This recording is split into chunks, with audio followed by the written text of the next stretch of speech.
في كتابه الكريم بعد أعوذ بالله من الشيطان الرجيم يا أيها الذين آمنوا اتقوا الله حق تقاته ولا تموتن إلا وأنتم مسلمون وقال تعالى في آية أخرى وإذا قرأت القرآن جعلنا بينك وبين الذين لا يؤمنون بالآخرة حجابا مستورا أما بعد. Jamaah salat subuh Masjid An-Ni'mah yang dirahmati Allah, alhamdulillah pagi hari ini kembali kita bersyukur nikmat yang begitu banyak dari Allah Ta'ala masih saja Allah curahkan kepada kita, dan tentunya yang paling utama kita syukuri adalah nikmatul iman wal Islam, yang dengannya lah hidup kita menjadi lurus, menjadi jelas, menjadi terang, dan menjadi selamat di dunia dan di akhirat. Setelah itu kita syukuri nikmat sehat walafiat yang dengannya segala kewajiban, tugas, urusan dapat kita tunaikan. Kita doakan agar saudara-saudara kita yang diuji Allah dengan penyakit semoga bersabar dan semoga segera Allah sembuhkan mereka dari penyakitnya, dan kita doakan agar mereka dengan kesabarannya akan memperoleh takfirus sayyiat, penghapusan kesalahan dan dosa. Salawat salam sejahtera kita doakan semoga tercurah kepada manusia pilihan Nabiullah Muhammad sallallahu alaihi wasallam, keluarga, sahabat dan para pengikutnya yang setia hingga akhir zaman, dan semoga kita termasuk umatnya yang dirahmati Allah Ta'ala, umatnya yang berhak menerima air telaganya di hari berbangkit, dan umatnya yang berhak menerima syafaatul uzmah beliau di hari perhitungan nanti. Amin ya rabbal alamin. Saudaraku rahimakumullah, hari ini kajian akhir zaman melanjutkan tema berikutnya. Jadi kalau yang lalu kita 2 kali pertemuan membahas tema urgensi ma'rifatuz zaman, ya, kalau masih ingat ya. Ada 8 poin kita bicara tentang sifat-sifat dari zaman yang kita jalani sekarang ini berdasarkan nubuwah, berdasarkan prediksi kenabian, hadis-hadis alamatus sa'ah, hadis-hadis tentang tanda-tanda sudah dekatnya kiamat.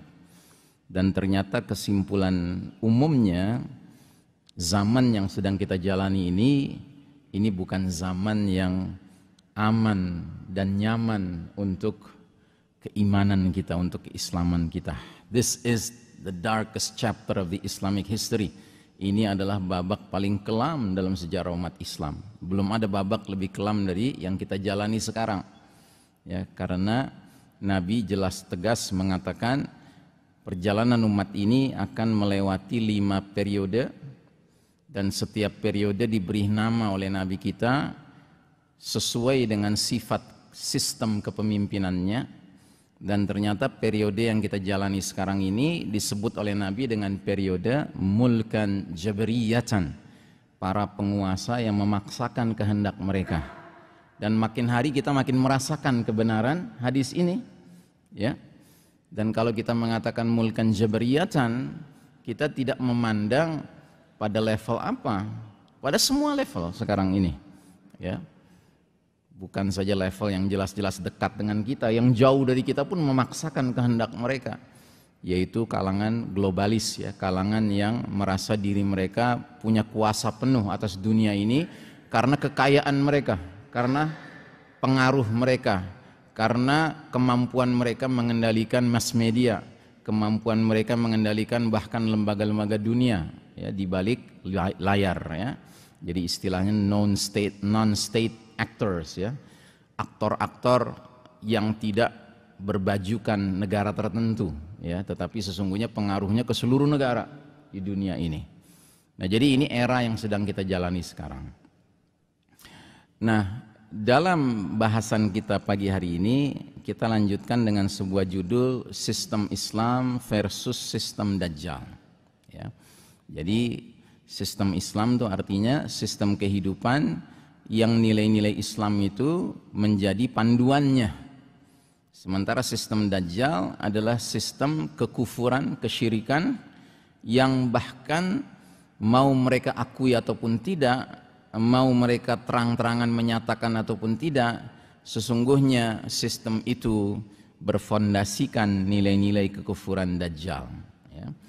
Jadi ada kalangan manusia di muka bumi ini, di era kita sekarang ini, yang bahkan secara sungguh-sungguh menyambut datangnya yang mereka sebut Al-Masihud Dajjal, sang juru selamat Dajjal. Dajjal itu pendusta, pembohong, the deceptor, ya. Dia tukang menyebarluaskan deception. Karenanya walaupun Dajjalnya belum keluar sekarang, tapi terasa sistem ini berkarakter seperti Dajjal. Bagaimana karakter Dajjal? Dajjal itu berkarakter seperti yang Nabi sebutkan, jika nanti sudah keluar, dia akan menyatakan di hadapan penduduk atau di negeri-negeri, di kampung-kampung yang dia datangi, dia akan mendeklar, ana rabbukum, aku Rabb kalian. Ya. Persis seperti ucapan siapa? Ucapan Fir'aun, ya, ribuan tahun yang lalu. Walaupun Fir'aun pakai tambahan embel-embel, ana rabbukumul a'la, akulah Rabb kalian yang maha tinggi. Jadi nanti Dajjal masuk ke negeri manapun, masuk ke kampung manapun, akan mendeklar, mengumumkan, ana rabbukum. Dan siapapun di negeri itu, di kampung itu, yang setuju, yang mengimani bahwa Dajjal itu Rabb, anta rabbuna, ya, engkaulah Rabb kami, maka sama Dajjal mereka akan diberikan jannah, ya, surga, kemudahan-kemudahan, kenikmatan-kenikmatan dunia. Yang kata Nabi Muhammad SAW, barang siapa memilih jannahnya Dajjal, sesungguhnya dia telah memilih narullah, nerakanya Allah Subhanahu wa Ta'ala. Tapi sebaliknya, mereka-mereka yang didatangi Dajjal dan Dajjal mendeklar, ana rabbukum, aku Rabb kalian, lalu mereka dengan keimanannya yang selama ini mereka pelihara, mereka jaga, mereka kuatkan dari hari ke hari, dari waktu ke waktu, dengan tegas mereka akan menjawab, Rabbunallah, anta al-Masihud Dajjal, Rabb kami Allah, kamu ini sang pendusta Dajjal. Dan Dajjal akan marah. Dajjal akan berikan neraka kepada mereka, kesulitan hidup, kesengsaraan hidup di dunia ini, ya. Tetapi kata Nabi SAW, barang siapa memilih nerakanya Dajjal, sama saja dia sudah mendaftarkan dirinya menjadi ahlul jannah, surganya Allah Ta'ala, penghuni surganya Allah Ta'ala di akhirat nanti, ya. Jadi semua serba terbalik, ya. Dengan Dajjal itu semua serba terbalik. Nah, jadi Dajjalnya sekarang belum keluar, tetapi sistem hidup yang sekarang diberlakukan oleh mereka yang merasa berkuasa di dunia sekarang ini, ya, pantasnya disebut sistem Dajjal. Istilah ini kita ambil dari seorang penulis Muslim Inggris namanya Ahmad Thompson. Beliau menulis buku dengan judul asli bahasa Inggrisnya Dajjal the Antichrist. Kalau diterjemahkan harfiah, Dajjal sang antikristus, ya. Kenapa dia menggunakan istilah begini? Karena dia menulis di masyarakat Nasrani. Sedangkan masyarakat Nasrani kenalnya Dajjal itu dengan sebutan the Antichrist, antikristus, ya, sama saja, yaitu Dajjal maksudnya. Nah, sementara diterjemahkan buku ini ke dalam bahasa Indonesia dengan judul Sistem Dajjal. Isi buku ini apa? Isi buku ini menguak krisis yang menjelma di berbagai bidang kehidupan dunia sekarang ini, dikarenakan tatanan yang berlaku adalah tatanan yang karakteristiknya mirip Dajjal. Jadi sistem dunia sekarang ini secara karakter kayak Dajjal. Dia seperti ingin mengatakan, ana rabbukum, akulah Rabb kalian, akulah yang menentukan segala-galanya, I am your controller, begitu kira-kira, ya. Siapa yang menurut dengan sistem ini, dengan hukumnya, dengan nilai-nilainya, dengan protokolnya, ya, akan dikasih kemudahan, akan dikasih berbagai fasilitas duniawi. Tapi barang siapa yang menentangnya, yang nggak sejalan dengannya, hukumnya, nilai-nilainya, protokolnya, ya, akan dipersulit, akan diberikan kesengsaraan, ya. Nah, mudah-mudahan kita-kita yang memilih untuk tetap aman, tentram di dalam hukum Allah, dalam nilai-nilai yang datang dari Allah, dalam peraturan-peraturan protokol yang digariskan Nabi Muhammad SAW. Mudah-mudahan kita ini termasuk yang sekalipun harus mengalami kesengsaraan di sana sini, tapi kita mudah-mudahan dijanjikan surga kelak nanti oleh Allah Ta'ala. Amin ya Rabbal Alamin. Nah, jadi saudaraku rahimakumullah, sebelumnya kita telah melihat betapa pentingnya seorang muslim memahami kondisi zaman, ma'rifatuz zaman yang sedang dijalaninya. Dan saat ini kita sedang berada di babak paling gelap sepanjang sejarah umat Islam.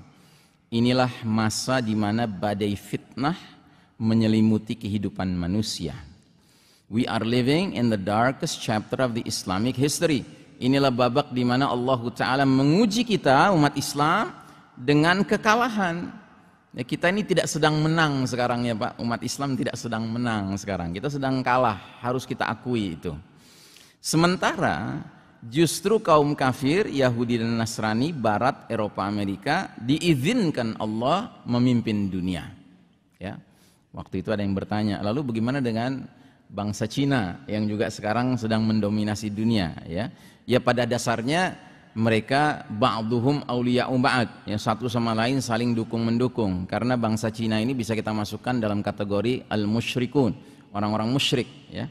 Sedangkan dalam bahasa Al-Qur'annya Allah Ta'ala berfirman, la tajidanna asyaddan nasi adawatan lilladzina amanu al-yahuda walladzina asyraku.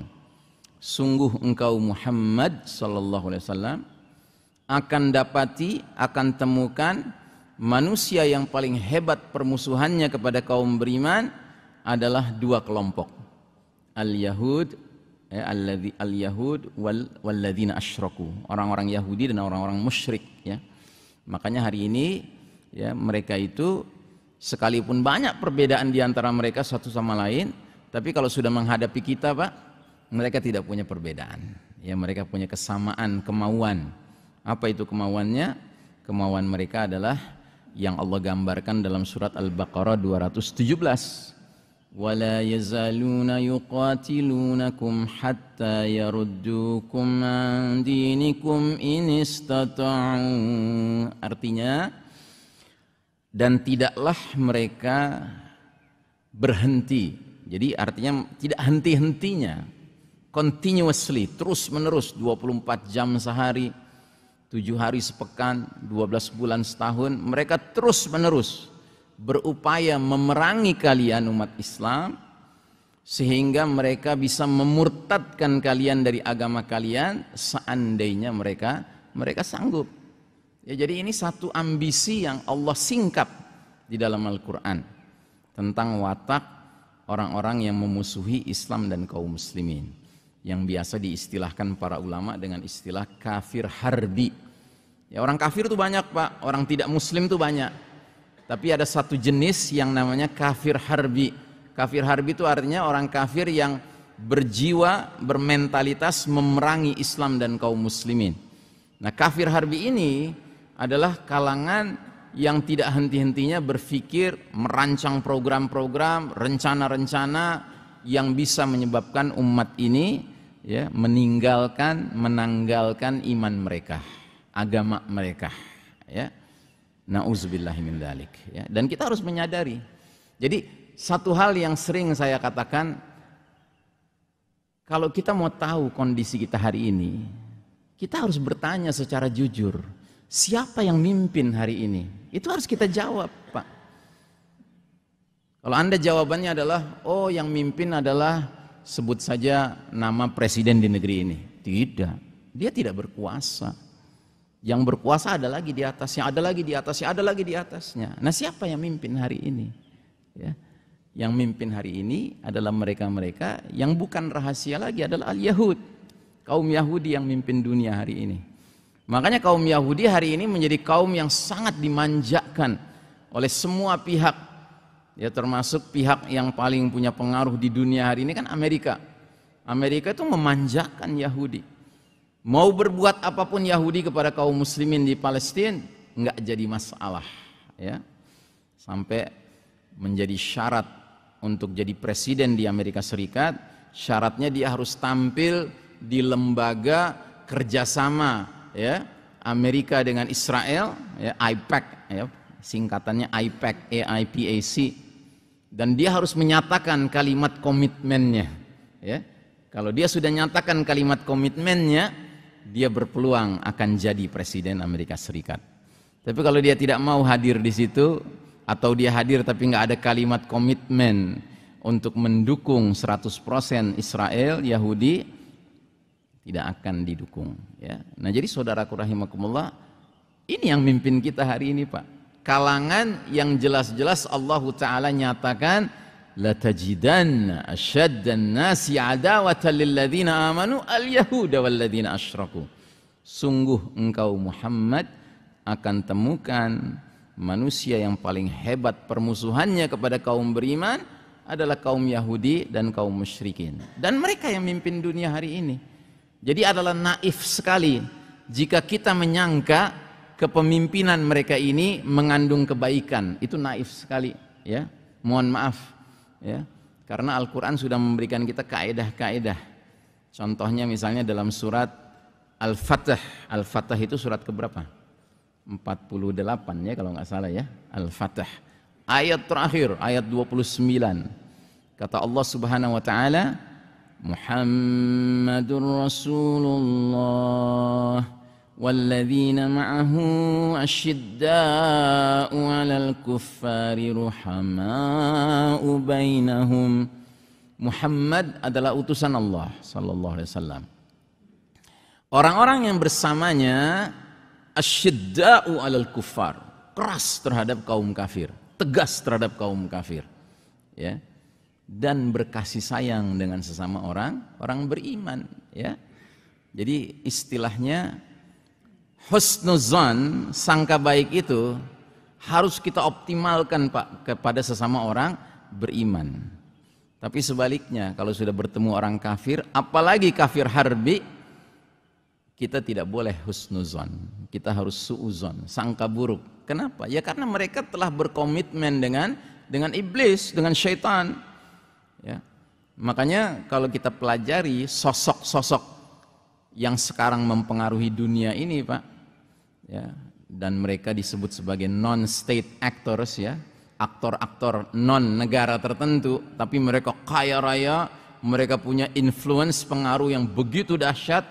Bukan saja pengaruh karena kekayaannya, tapi karena bisa menyetir, ya, mengarahkan lembaga-lembaga kelas dunia seperti PBB, seperti WHO dan seterusnya, ya. Mereka-mereka ini umumnya merupakan members of secret societies, anggota dari komunitas atau masyarakat rahasia. Jadi ada namanya secret societies Pak, masyarakat rahasia, itu bikinan kaum Yahudi. Jenisnya macam-macam, namanya macam-macam. Ada yang namanya Illuminati, ada yang namanya Freemasonry, ada yang namanya Knight Templars, ada yang namanya Kabbalah, ada yang namanya Skulls and Bones atau Bones and Skulls, ya saya lupa mana yang benar, B-nya dulu atau S-nya dulu. Nah, di dalam secret societies ini Pak, mereka mengadakan pertemuan-pertemuannya itu rahasia, ya, namanya juga secret society, ya. Tetapi dalam pertemuan-pertemuan itu, di antara agendanya itu ada saja yang disebut dengan ritual setan Pak. Ritual penyembahan setan, ya, benar-benar menyembah setan dengan cara yang aneka ragam. Ada yang caranya dengan menyembelih bayi, ya kan, menyerahkan darah bayi sebagai persembahan kepada setan. Ya, dan mereka meyakini dalam pertemuan mereka, ya, pimpinan mereka itu setan hadir, begitu. Nauzubillahi min dzalik, ya. Jadi kalau kita sudah ngerti hal seperti ini Pak, kita semakin sadar betapa dunia kita hari ini bukanlah dunia yang sedang dikelola oleh orang-orang soleh Pak, jauh Pak, bukan orang-orang beriman Pak, tapi orang-orang yang mengerikan, ya. Dan ini Nabi Muhammad SAW sudah jelaskan 15 abad yang lalu akan terjadi dalam hadis berikut ini. Nabi menyampaikan nubuwah, prediksi kenabian yang berbunyi, latattabi'unna sunanal ladzina min qablikum shibran bishibrin wa dhira'an bidhira'in hatta law dakhalu fi juhri dabbin lattaba'tumuhum.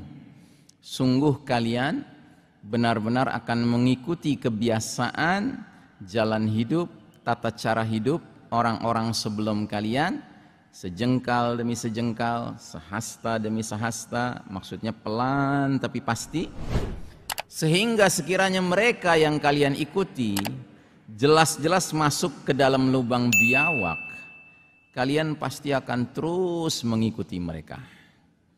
Terus sahabat langsung bertanya, ya Rasulullah, al-Yahuda wan Nasara, wahai Rasulullah, apakah yang kau maksud mereka itu adalah kaum Yahudi dan Nasrani?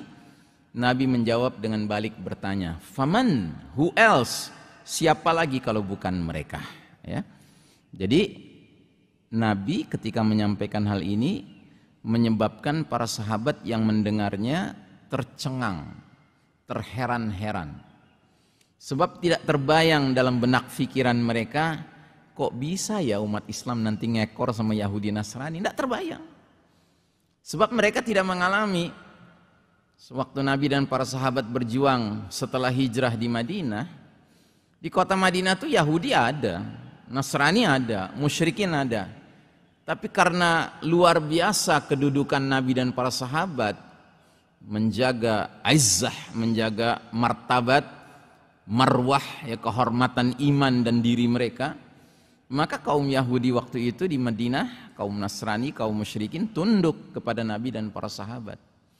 Jadi bagi mereka adalah satu kemustahilan membayangkan kok umat Islam bisa ngekor sama Yahudi sama Nasrani, ya. Itu aneh buat mereka. Sementara kita yang ditakdirkan hidup sekarang ini, asal mau jujur melihat situasi kondisi dunia, saya pikir nggak sulit mencari orang mengaku muslim ke barat-baratan, ke Yahudi-Yahudian, ke Nasrani-Nasranian. Bukan begitu? Bukan begitu. Ya. Saya kira hampir semua umat Islam hari ini, kecuali yang dirahmati Allah, dan mudah-mudahan kita termasuk yang dirahmati Allah, mempunyai sikap untuk tetap menyatakan, sekalipun sadar kita ini nggak berkuasa hari ini, kita kalah hari ini, tapi tetap sadar untuk menyatakan la ilaha illallah. Tidak ada ilah yang patut kupatuhi, kucintai dan kutakuti selain daripada Allah. Ya. Itu sikap orang beriman, Pak. Ya. Makanya ada ulama yang mengatakan, kenapa kalimat tauhid kita harus diawali dengan kata la? Tidak, ya kan? Karena seorang mukmin itu harus punya keberanian sejak dari awal untuk tidak begitu saja manut kepada orang lain. Makanya harus diawali dengan la, tidak. Gitu. Dan tidaknya bukan asbet, asal beda, asbun, asal bunyi, gitu kan? Atau asal pokoknya ngelawan aja gitu. Bukan, gitu. Karena ada kecualinya, illallah, kecuali Allah. Anda mau ngajak kita, asalkan yang Anda ajak itu sesuai dengan yang Allah inginkan, ayo, nggak ada masalah. Sekalipun yang ngajak budak, ya, sekalipun yang ngajak orang nggak punya harta, nggak punya pengaruh, tapi kalau dia ngajak kepada hal yang memang diridhai Allah Ta'ala, ayo kita ikut. Tapi sebaliknya, sekalipun yang ngajak adalah orang yang kaya raya, yang dikenal seluruh dunia, yang dia dalam majalah Forbes termasuk orang terkaya di dunia gitu ya, tapi kalau dia ngajak kepada yang nggak Allah ridhai, kita akan mengatakan la ilaha illallah, ya. Nah, jadi saudaraku rahimakumullah, inilah babak di mana Allah cabut kepemimpinan dunia dari tangan Islam dan umat Islam untuk kemudian Allah serahkan kepada pihak barat, Eropa dan Amerika, yang merupakan masyarakat kaum Yahudi Nasrani. Ya. Dan ini kejadian Allah cabutnya pada tahun 1342 Hijriah. Persis 100 tahun yang lalu jika menggunakan kalender Hijriah. Kita sekarang di tahun 1442 Hijriah.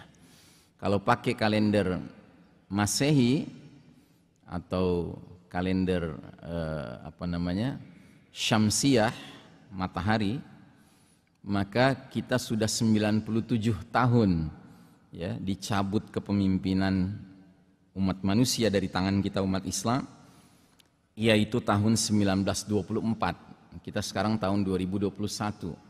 Nanti 2024 baru 100 tahun kalau pakai kalender Masehi. Kalau pakai kalender Masehi sekarang 97 tahun ya.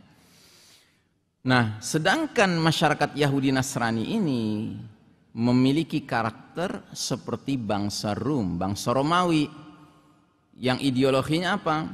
Ideologinya materialisme satu, dan hubbud dunya, cinta dunia dua, melupakan alam akhirat. Seperti yang Allah jelaskan dalam surat bangsa Rum, bangsa Romawi di ayat ke-7. Kata Allah Subhanahu wa taala, ya'lamuna zahiran minal hayatid dunya wa hum 'anil akhirati hum ghafilun. Mereka bangsa Romawi, bangsa Rum hanya mengetahui, hanya memahami, hanya mengerti hal-hal yang zahir, yang material saja dari kehidupan dunia. Sedangkan mereka tentang kehidupan akhirat lalai ya. Inilah bangsa yang mimpin kita sekarang, Pak, mimpin dunia sekarang ini. Suatu bangsa yang apa-apa diukurnya dengan materi, apa-apa diukurnya dengan dunia, ya. Ini yang disebut dengan peradaban materialisme dan sekularisme. Ya, materialisme itu artinya materi di atas segala-galanya. Sekularisme artinya sekuler, dunia di atas segala-galanya. Makanya saya sering mengilustrasikan, kalau Anda duduk bersebelahan di kereta api kah, di pesawat terbang kah, Allah takdirkan Anda duduk sama orang barat, bukan muslim, terserah mau orang Australia kah, orang Amerika kah, orang Eropa kah, ini bangsa Romawi ini. Anda coba ngobrol sama dia tentang topik-topik dunia, Pak, pasti Anda kalah. Kemampuan dia menguasai topik pembicaraan soal dunia itu luar biasa, Pak. Luar biasa. Makanya Anda harus beranikan diri. Anda coba banting setir ngomong soal kematian, ngomong tentang alam kubur, alam barzakh, ya. Nggak usah ragu, sampaikan saja apa yang kita yakini dari hadis-hadis Nabi, dari ayat-ayat Al-Quran. Ngomong tentang hari berbangkit, tentang kiamat, tentang surga, tentang neraka. Dia akan diam, Pak. Dia bukan diam karena nggak ngerti saja, Pak, karena nggak punya ilmu tentang itu, tapi dia akan diam karena dalam hatinya dia akan mengatakan, what is all this bullshit? This is nonsense. Ini apa ini yang dibicarakan? Ini nonsense gitu ya. Bagi mereka nggak ada hidup kecuali di dunia ini, Pak. Gitu. Makanya kita nggak boleh terpengaruh sama mereka. Sehingga tolok ukur kita menilai sukses tidak itu materi. Tolok ukur kita menilai sesuatu sukses atau tidak adalah dunia. Seberapa jauh kita bisa lebih panjang lagi hidup di dunia ini, itu kesuksesan? Tidak. Bagi kita hidup di dunia ini sudah jelas, Pak. Kita hidup di dunia ini untuk mati, Pak. Kita bukan hidup di dunia untuk hidup, tidak. Makanya bahasa Al-Quran surat Al-Mulk itu jelas-jelas Allah menyatakan, Tabarakalladzi biyadihil mulku wa huwa ala kulli syai'in qadir. Alladzi khalaqal mauta wal hayata liyabluwakum ayyukum ahsanu amala. Tabarak, ya, maha berkah Allah Ta'ala yang di tangannya lah segenap kerajaan, kekuasaan, dan Allah atas segala sesuatu maha berkuasa. Siapa ini Allah? Alladzi khalaqal mauta wal hayata. Dialah Allah yang menciptakan kematian dan kehidupan, ya. Allah enggak mengatakan alladzi khalaqal hayata wal mauta, tidak. Dialah yang menciptakan kematian dan kehidupan, bukan kehidupan dan kematian, kematian dan kehidupan. Karena apa? Karena urutannya begitu, Pak. Urutannya kita ini di dunia untuk mati, di akhirat untuk hidup, ya. Kan begitu bahasa Al-Quran. Al-Quran mengajarkan kita untuk memandang dunia ini tempat mati, Pak. Sedangkan akhirat itu tempat hidup. Ini bukan tempat hidup, ini tempat kita mempersiapkan sebaik-baiknya bentuk kematian. Ini tempatnya, gitu. Bukan sebaik-baiknya bentuk kehidupan, sebaik-baiknya istana, gitu, sebaik-baiknya perusahaan yang bisa kita tampilkan. Tidak, itu semua, ya, mata'ul ghurur, ya, kesenangan-kesenangan, perhiasan-perhiasan yang memperdayakan. Ya. Makanya ada ayat bunyinya, wa ma hadhil hayatud dunya illa la'ibun wa lahun. Tiadalah kehidupan dunia ini melainkan senda gurau dan main-main. Wa innad daral akhirata lahiyal hayawanu law kanu ya'lamun. Dan sesungguhnya negeri akhirat itulah kehidupan yang sebenarnya seandainya mereka mengetahui, ya. Makanya Ali bin Abi Thalib sampai mengatakan, idza matan nas istaiqadha. Bila manusia meninggal dunia, bangunlah dia dari tidurnya. Ya, kita ini kayak tidur sekarang ini. Begitu kita meninggal, kita bangun. Benar-benar sadar kita. Kalau dalam salah satu ayat Al-Quran juga di surat Juz Amma, kalau nggak salah, atau Juz 29, ya, begitu bangun, begitu meninggal, tatapan mata si mayit ini tahu-tahu jadi hadid, jadi tajam, Pak. Karena apa? Karena semua tersingkap, jadi kelihatan gitu loh. Makanya orang yang kafir, begitu dia dicabut nyawanya, dia langsung tahu dirinya salah. Orang yang beriman, begitu dia meninggal, dia tahu dirinya benar. Gitu. Kenapa? Karena tiba-tiba tersingkap, semuanya jadi jelas, jadi kelihatan. Tatapan matanya menjadi jernih, menjadi tajam. Dia lihat mana yang hak, mana yang batil. Kalau kita sekarang di dunia ini, Pak, wow, banyak hal bisa dibolak-balik. Yang hak dibilang batil, yang batil dibilang hak, ya kan? Yang sunnah Nabi dibilang harus ditinggalkan, ya kan? Yang justru harus ditinggalkan dibilang sebagai sesuai dengan Islam, sesuai dengan usul fikihnya dan sebagainya. Gitu. Inilah dunia, Pak. Tempat di mana kita, ya, sesungguhnya banyak dikelecehin sama setan. Kita banyak ditipu sama setan. Illa man rahima rabbuh, kecuali orang-orang yang dirahmati Rabbnya, Allah Subhanahu wa ta'ala.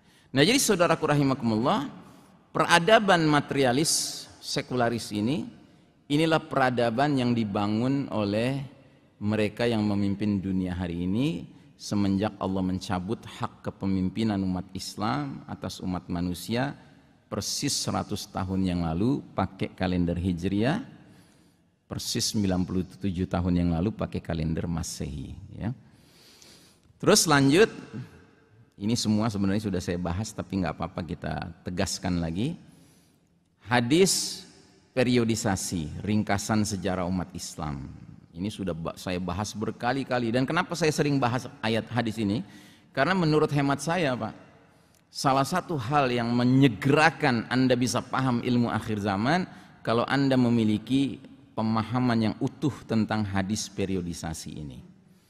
Dalam hadis ini, Nabi merangkum perjalanan umat dari awal beliau diutus sampai umat Islam bakal berakhir umurnya, eksistensinya di dunia ini. Dan ternyata Nabi mengatakan akan ada 5 periode yang dialami umat Islam sepanjang sejarahnya. Dan uniknya, setiap periode disebut oleh Nabi sesuai dengan karakteristik sistem kepemimpinannya. Dan kita ternyata sekarang sudah di periode keempat, periode mulkan jabriyatan, periode para penguasa yang memaksakan kehendak mereka. Ini takdir Allah. Allah punya skenario, hak Allah untuk bikin skenario ini. Jadi sekalipun kita ingin menjadi umat yang berjaya, yang menang di dunia ini, tapi kalau jadwalnya lagi jadwal kalah, Pak, jangan paksakan diri. Jangan paksakan diri, terimalah realita itu. Dan menerima bukan berarti ridho, ya. Menerima itu dalam pengertian takdirnya kita terima, tapi kita nggak ridho dengan kepemimpinan kaum kufar ini. Nggak boleh ridho kita. Sebagaimana Allah pun tidak ridho. Walaupun Allah mengizinkan babak keempat ini babak mulkan jabariyatan, bukan berarti Allah ridho. Allah izinkan, iya.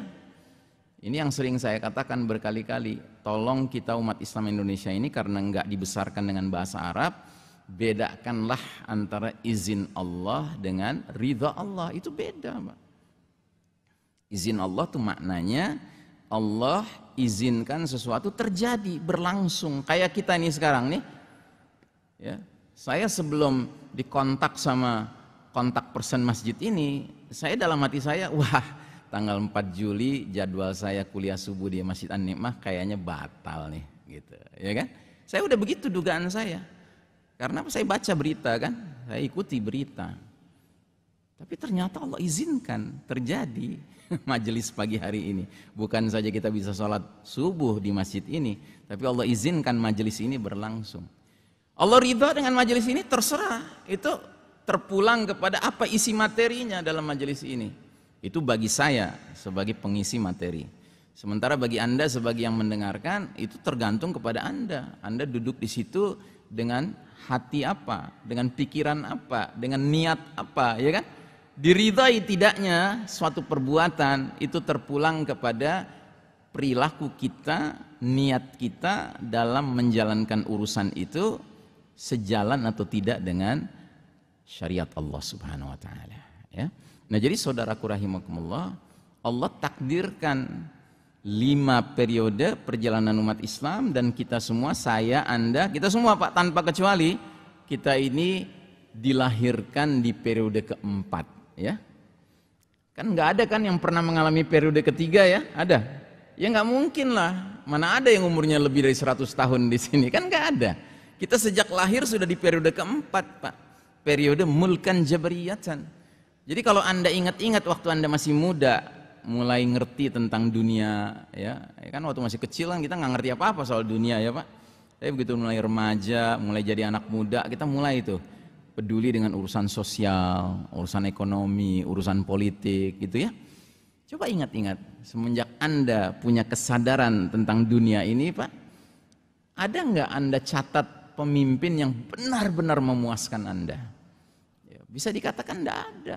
Kenapa? Karena Nabi sudah bilang, di fase ini, di periode ini, siapapun yang tampil sebagai pemimpin di level manapun, cirinya mulkan jabariyatan, penguasa yang memaksakan kehendak mereka. Ya, dan makin hari sekarang ini makin terang-terangan, Pak, mereka memaksakan kehendak, makin terang-terangan, baik yang skalanya dekat dengan kita maupun yang skalanya dunia, regional, internasional, makin terasa. Ya.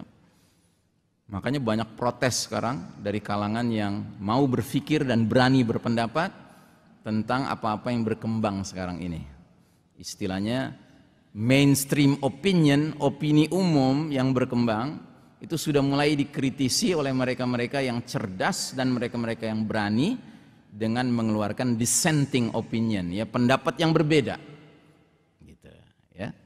Misalnya pendapat umum yang ada mandatory vaccine, ya kan? Vaksin mesti mandatory, mesti wajib, ya, sehingga dibikinlah syarat ini pakai harus ada sertifikasinya, syarat ini sertifikasi, naik pesawat, naik ini, naik itu, ya kan?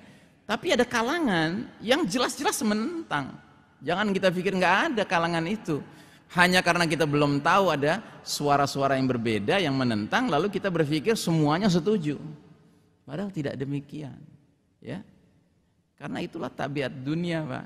Di dunia ini nggak semua orang pasti setuju dengan mengejar ridha Allah. Ada yang mengejar ridha setan, Pak. Itu harus kita sadari, Pak. Jangan kita pikir semua manusia itu sama dengan diri kita. Kita mengejar ridha Allah hidup di dunia ini, nggak berarti semua orang pasti ngejar ridha Allah. Tidak. Ada yang terang-terangan ngejar ridha setan, Pak. Ada itu, ya. Dan cilakanya yang ngejar ridha setan lebih banyak hari ini, Pak, daripada yang mengejar ridha Allah. Makanya kita yang ingin mengejar ridha Allah ini harus tampil bukan istilahnya lantang, bukan soal lantangnya, Pak, tapi soal istiqomahnya, soal bagaimana kita tetap lurus di atas jalan menuju ridha Allah itu. Sebab hakikat sukses itu bukan rame sepinya jumlah orangnya, tetapi hakikat sukses adalah konsistensi, keistiqomahan seseorang di atas siratal mustaqim, ya. Baik, nah jadi saudaraku rahimakumullah, semenjak berdiri dengan kokohnya sistem iman tauhid yang dipimpin langsung oleh Nabi Muhammad SAW di kota Madinah di masa awal hijrah, baru 1342 tahun kemudianlah sistem iman tauhid tersebut runtuh atau ambruk, ya. Jadi selama 1342 tahun Hijriah, ya, umat Islam berjaya. Maka sejak awal 0 Hijriah Nabi hijrah ke Madinah, Nabi itu meletakkan fondasi-fondasi penegakan sistem hidup yang berdasarkan iman tauhid. Ya.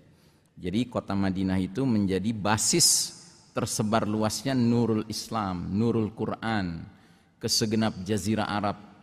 Hanya dalam tempo 10 tahun Nabi memimpin di kota Madinah, sak jazirah Arab berubah total. Tadinya tenggelam dalam kegelapan nilai-nilai jahiliyah, ya, akhirnya tenggelam dalam nilai-nilai cahaya Al-Quran, cahaya Islam. Dan itu ternyata terus berjalan ribuan tahun. Di periode kedua dia tetap berjalan seperti itu, di periode ketiga tetap berjalan seperti itu. Sekalipun kualitasnya makin lama makin turun, ya, makin jauh dari zaman terbaik, zaman Nabi. Nah, ternyata setelah 13 abad, ya, akhirnya Allah takdirkan selesai masa kepemimpinan kejayaan umat Islam atas dunia ini, ya. Runtuh sistem iman tauhid itu, runtuh, ya. Dan saya baru dengar dari kawan saya, ada seorang penulis barat, bukan muslim, mungkin Anda pernah dengar namanya, Karen Armstrong, ya. Karen Armstrong itu sering nulis tentang Nabi Muhammad, tentang Islam, ya. Di bukunya, salah satu bukunya, Karen Armstrong itu mengatakan, kenapa masyarakat barat itu menganggap angka 13 itu angka sial, Pak? Iya kan? Itu ternyata karena mereka terkenang dengan 13 abad di bawah kepemimpinan umat Islam. Nggak ridho mereka. Nggak ridho mereka. Jadi bayangkan, Pak, saya itu baru ngerti sekarang, oh pantas disebut unlucky number, ya kan? Angka sial 13 itu, ya, rupanya karena mereka mengkaitkan, mengasosiasikan dengan 13 abad umat Islam mimpin dunia ini. Mereka benci betul, Pak, nggak suka betul mereka. Makanya begitu Allah takdirkan umat Islam dicabut hak kepemimpinannya, wow, baru 100 tahun saja luar biasa mereka menunjukkan, ya, ke hegemoni mereka, ya, kesewenang-wenangan mereka, kezaliman mereka. Saudaraku rahimakumullah, sesuai janji tadi sudah diumumkan kita harus selesai sebelum syuruk. Karenanya saya akhiri sampai di sini dulu kajian kita. Insyaallah tema sistem Islam versus sistem Dajjal ini akan kita lanjutkan pada pertemuan berikutnya jika Allah izinkan. Untuk sementara saya cukupkan sekian. Kalau ada yang mau bertanya jawab silahkan. Yang jelas kita mewaspadai waktu syuruk, ya, karena itu juga waktu yang baik untuk kita sholat sunnah 2 rakaat. Wa sallallahu ala nabiyyina Muhammadin wa ala alihi wa ashabihi ajma'in walhamdulillahi rabbil alamin. Wassalamualaikum warahmatullahi wabarakatuh.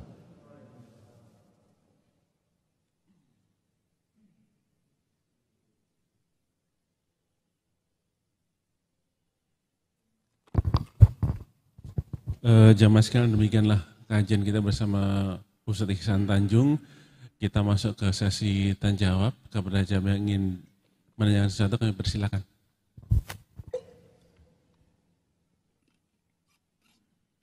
Bentar Pak Lodi. Pak Lodi di belakang sana. Di ujung sana, Pak Lodi.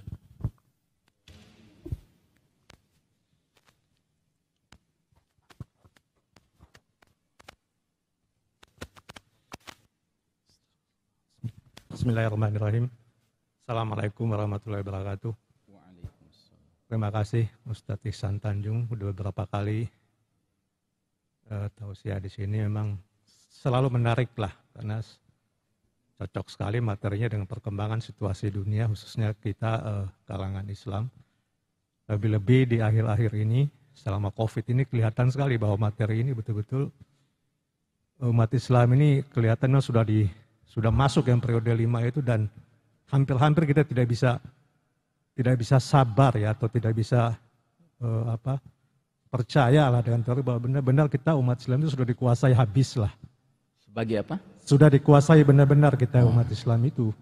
Seperti yang hadis tadi sebutkan itu, bahwa mereka mulai setapak dan setapak, selangkah dan masuk ke lubang biawak juga bisa akan ikut kaum Nasrani itu. Dari sisi global kita memang sudah kelihatan Pak Ustadz, ya, utamanya di negara-negara Timur Tengah itu, ya, di sisi Palestina lah. Kita lihat Israel itu, negara-negara Timur Tengah udah banyak itu, udah beberapa yang sudah berdamai lah dengan Israel, udah lupa dengan bahwa di sana ada Masjidil Aqsa, tempat suci umat Islam yang dikuasai oleh suatu kolonial Israel. Kenapa kita ada bangsa-bangsa Arab yang selama ini kita andalkan gitu ya, kita berkiblat ke sana, malah mendekatkan diri pada tanda kutip musuh Islam lah, karena menguasai salah satu tempat suci kita. Nah itu globalnya. Kemudian juga di dalam negeri sendiri kita melihat bahwa walaupun banyak yang selalu menyangkal, tapi kita dari sisi kecilnya lah, kita bisa lihat bahwa pemimpin-pemimpin kita tuh banyak, ada kiai, ada apa, itu yang ustadz-ustadz yang menyamakan persepsinya itu supaya sama dengan kekuasaan. Maaf, nggak terlalu dengar saya yang Udah bagian. kelihatan ya? Jadi di dalam negeri ya Pak Ustadz ya. Di dalam? Dalam negeri lah, di kita lah ya, Indonesia lah. Oh ya, oke. Ya, kita juga sering kita lihat, kita dengar lah apa di berita bahwa ada juga kiai apa gitu kan, Ustadz, yang persepsinya selama ini kita lihat bertahun-tahun, puluhan tahun untuk berdakwah, ketika masuk di kekuasaan itu kok jadi berubah gitu. Nah ini salah satu daripada tadi masuk periode tadi itu. Ya, jadi memang luar biasa kita punya. Nah, dalam tahap seperti yang kita di periode 4 ya Pak Ustadz ya. Ya. Sebetulnya sikap utama ini kita, apakah kita harus berpasrah diri terus saja atau ya itu tadi istiqomah pada jalan lurus lah gitu. Jadi ini mungkin walaupun sering kita tetap aja ada rasa apa gitu ya, bahwa ini tidak benar lah atau apa, kita akan dibawa kemana gitu ya. Itu aja Pak Ustadz, terima kasih. Ya. Assalamualaikum warahmatullahi wabarakatuh. Waalaikumsalam.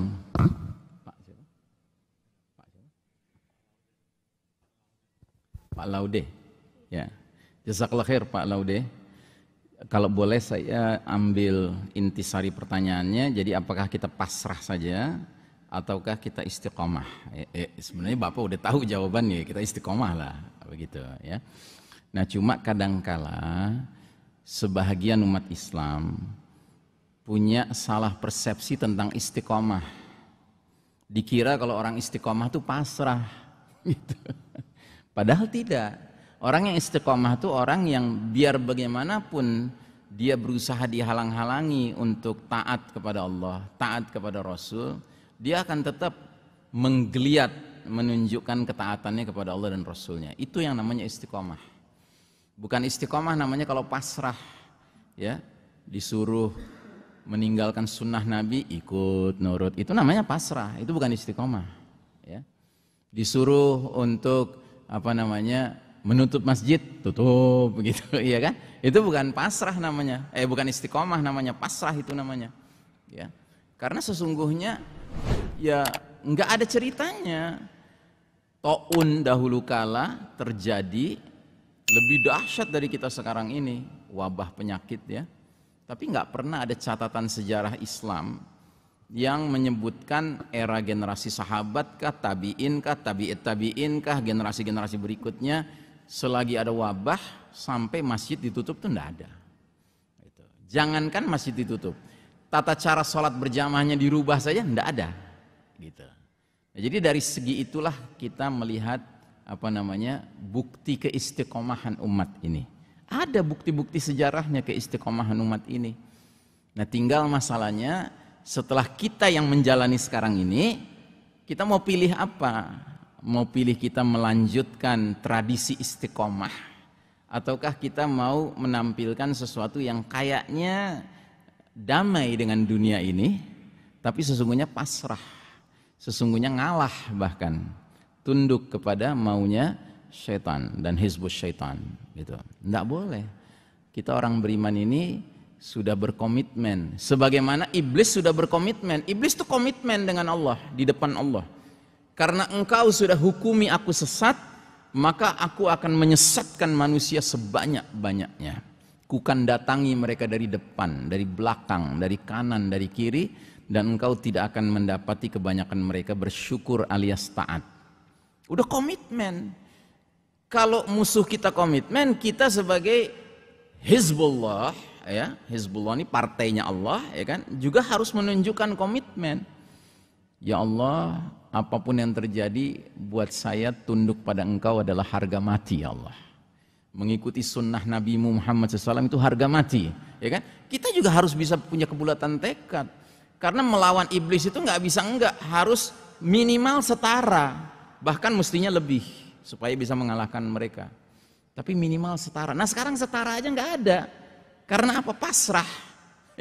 Jadi saya setuju sekali dengan pertanyaan Pak Laude ini, ya kan? Kok bisa ya bermunculan mereka-mereka yang justru berdamai dengan Al-Yahud, yang jelas-jelas bahasa Al-Qur'annya asyaddan nasi adawatan, manusia yang paling hebat permusuhannya kepada orang beriman. Diajak damai, Pak. Kan bisa dikatakan Yahudi ini representasi hizbus syaitan di muka bumi. Kok malah kita berdamai sama syaitan? Makanya saya nggak setuju tuh ada teriakan-teriakan mari kita perang lawan COVID-19. COVID-19 bukan musuh, Pak. Allah sudah jelaskan sama kita musuh kita tuh siapa. Inna syaitana lakum aduun fattakhidhuhu aduwa. Sesungguhnya syaitan bagi kalian musuh, perlakukan dia sebagai musuh. Karena syaitan itu hanya mengajak partainya, golongannya, konco-konconya untuk menjadi penghuni neraka yang menyala-nyala. Jangan mau digeser, Pak. Permusuhan kita nih jangan mau digeser, musuh kita syaitan. Maka buat kita nggak ada cerita kompromi sama syaitan, nggak ada. Itulah sebabnya saya terus-menerus mengatakan sabda Nabi menjadi sangat penting. La tadharu furujatin lisyaitan. Jangan kalian biarkan celah-celah di antara kalian yang sholat itu menjadi tempat bercokolnya syaitan. Jelas-jelas Nabi bilang begitu. Jadi kalau kita sholat berjamaah ada celah-celah, Pak. Kata Nabi celah-celah itu tempat nongkrongnya syaitan. Ini Nabi yang ngomong, bukan Iksan Tanjung. Kalau Iksan Tanjung yang ngomong Anda boleh ragu gitu loh. Apalagi Bill Gates ya kan yang ngomong, Anda jelas harus tolak. Karena Bill Gates nggak ada bagus-bagusnya, niatnya nggak ada bagusnya. Bayangkan dia punya rencana untuk mengatasi global warming. Kata dia apa? Dia punya rencana akan meredupkan sinar matahari. Itu punya rencana dia, Pak. Apa nggak jahat itu? Sinar matahari ini rezeki gratis dari Allah. Ini si kafir Yahudi satu ini punya rencana jahat mau apa? Mau meredupkan sinar matahari dengan alasan apa? Mengatasi global warming. Nauzubillahi min dzalik ya. Nah, jadi saudaraku rahimakumullah, alangkah anehnya kita sudah dengar Nabi bilang, jangan biarkan celah di antara kalian yang sholat sebagai tempat bercokolnya setan, lalu kita nurut sama mereka yang nyuruh kita berjarak dalam sholat. Yang berarti apa? Kita jadi sholatnya bareng-bareng setan. Yang pastinya mereka nggak sholat, setan itu nggodain kita. Sedangkan kita udah rapet aja, Pak, kita masih digoda pikiran-pikiran kita oleh setan. Apalagi kita renggang. Gitu. Nah jadi nggak ada kompromi, Pak, dengan setan tuh nggak ada kompromi. Kalau dengan COVID-19 bisa kompromi kita. Makanya ada profesor namanya Profesor Nidom, ya, dia ahli virus tuh. Dia sering tampil bersama Siti Fadilah, mantan Menkes, ya kan. Dia bahas betapa dia punya kebiasaan kalau masuk laboratoriumnya. Laboratorium itu banyak virus, Pak, aneka virus, Pak. Itu dia masuk, dia ngucapin Assalamualaikum, wahai virus-virus, apa kabar Anda pagi hari ini? Masya Allah, lucu juga itu, profesor itu. Cuma dia ingin mengajarkan pada kita, apa? Virus itu bukan untuk diperangi, ya. Kita berdampingan hidup, lawang kita makhluk, dia juga makhluk kok, gitu, ya kan? Yang kita harus perangi siapa? Setan. Yang menyuruh kita menganggap virus itu lebih mengerikan daripada langkah-langkah setan. Gitu. Padahal langkah-langkah setan itu yang mengerikan. Dan sebenarnya nggak mengerikan banget sih. Allah kasih kita bocoran kan. Kata Allah apa? Inna kaida syaitani kana dha'ifa. Sesungguhnya tipu daya setan itu lemah. Sebenarnya lemah tipu daya setan. Cuma kadangkala kita mau ngedengerin, percaya sama setan, sama konco-konconya setan, aliansinya setan. Gitu. Wallahu a'lam bishawab. Begitu ya Pak Laude. Jazakallah khair atas pertanyaannya. Ya, demikianlah. Sebelum pertanyaan berikutnya ini ada pertanyaan Ustaz.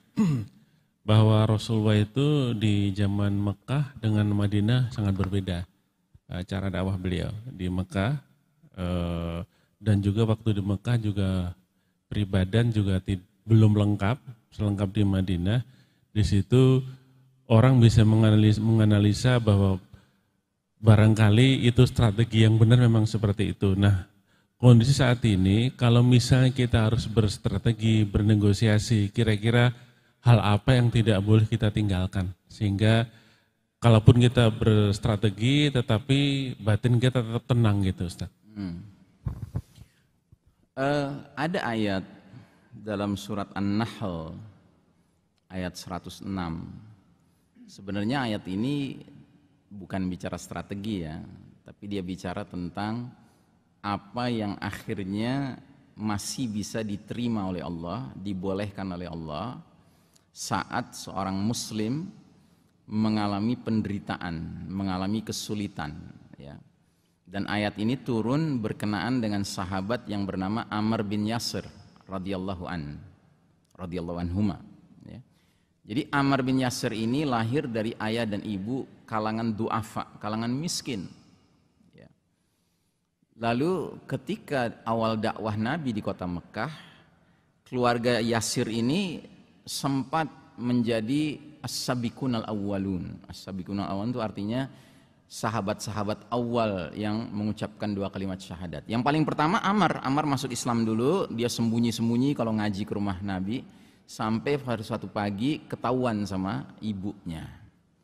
Akhirnya ditodong sama ibunya. Ya, kamu sudah jadi pengikut Muhammad.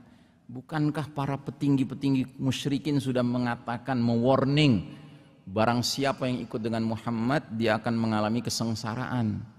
Ya kan? Hai Ammar, hati-hati kamu, janganlah ikut-ikut dengan Muhammad. Nah, apa jawaban Ammar? Ammar bilang begini, wahai ibuku, bagaimana aku bisa meninggalkan Muhammad, sedangkan Muhammad yang mengajarkan bahwa tidak pantas seorang ayah yang dapat rezeki keturunan berupa anak perempuan bayi, kemudian karena malu dikubur hidup-hidup. Ibunya langsung nangis. Kenapa? Karena ibunya termasuk orang yang hampir dikubur hidup-hidup sama ayahnya. Tapi entah apa yang menyebabkan ayahnya waktu itu membatalkan, sehingga dia bisa hidup. Akhirnya ibunya masuk Islam.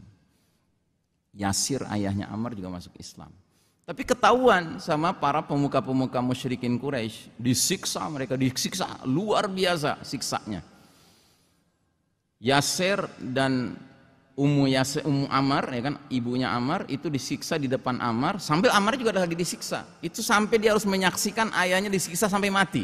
Ibunya disiksa sampai mati, bahkan ibunya itu matinya, mohon maaf, kemaluannya ditombak. Ya, kemaluan ibunya ditombak. Nah, dalam keadaan begitu kalut pikirannya Ammar, karena terus dia tetap disiksa, menyaksikan bapaknya mati, disiksa sampai mati. Akhirnya karena disuruh terus mengucapkan kalimat syirik, Lata, Manat, Uzza, Hubal, ya kan, itu kan nama-nama Tuhan-Tuhan utama kaum musyrikin di kota Mekah ya, di Ka'bah. Akhirnya dia nggak kuat, dia mengatakan Lata, Manat, Uzza, karena yang mereka minta cuma itu.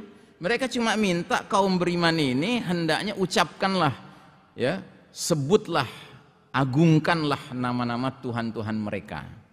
Kayak Bilal. Kenapa Bilal terus disiksa? Karena Bilal disuruh nyebut Lata, Manat, Uzza, Hubal. Enggak mau dia, enggak goyang dia. Ahadun ahad, ahadun ahad. Maksudnya Allah, Allahu ahad. Makanya disiksa terus. Nah, Ammar sampai titik tertentu akhirnya dilepas. Karena dia akhirnya mau mengucapkan kalimat kekufuran. Ini kan kalimat kekufuran. Dan setelah dia dilepas, orang pertama yang dia cari Nabi Muhammad SAW. Dia menangis, dia bilang, ya Rasulullah, bagaimana nasibku? Aku sudah mengucapkan kalimat kekufuran sesuai keinginan kaum musyrikin yang menyiksaku. Bagaimana nasibku? Dia sedih sekali, menyadari bahwa dia harus pasrah, harus tunduk pada kemauan Hizbus Syaitan, pasukan syaitan. Nabi pun tidak bisa menjawab, bingung Nabi menjawabnya. Akhirnya Allah yang jawab, turunlah surat An-Nahl ayat 106 yang bunyinya adalah ya, kita lihat saja ayatnya ya, mudah-mudahan bisa tampil di layar ya.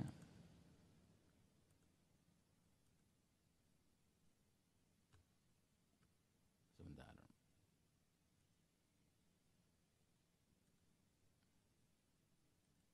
Surat An-Nahl nggak muncul ya.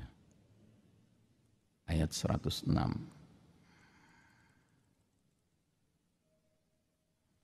Oh, enggak muncul ya.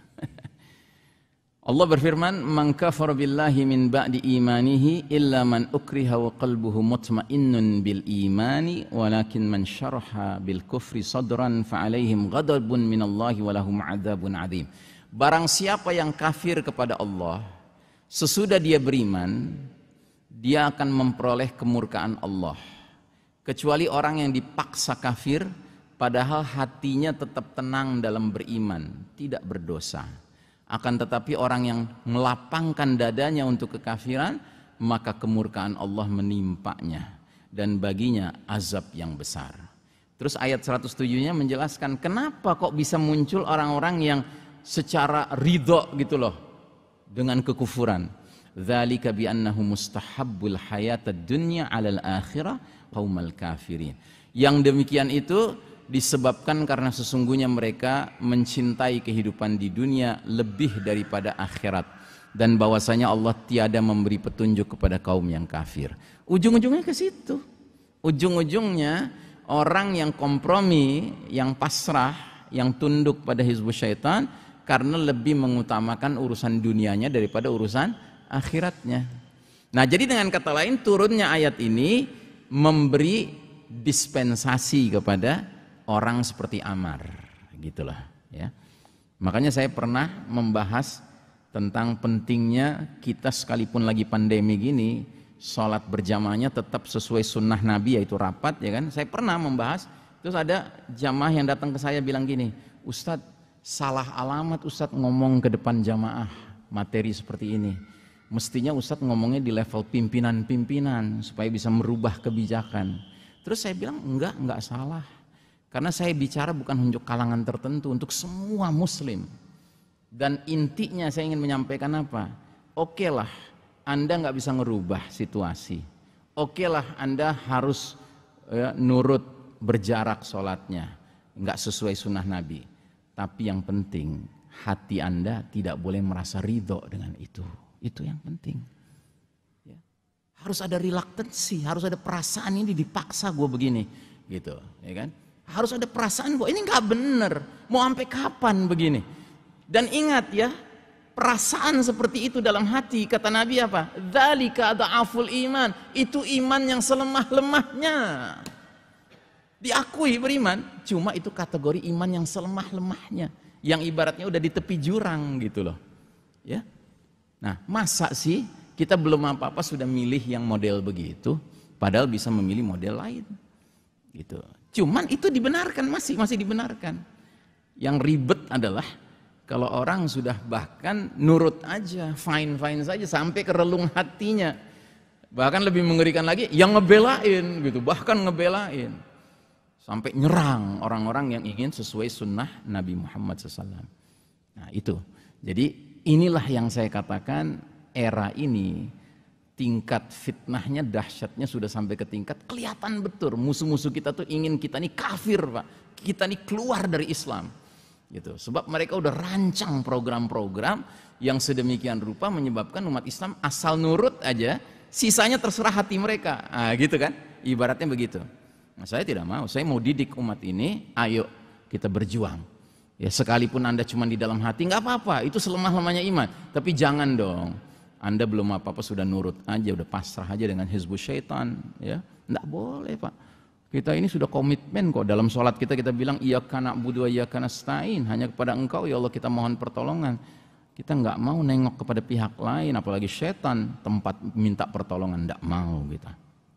Ini urusannya komitmen, urusan kebulatan tekad kita. Wallahu a'lam bishawab.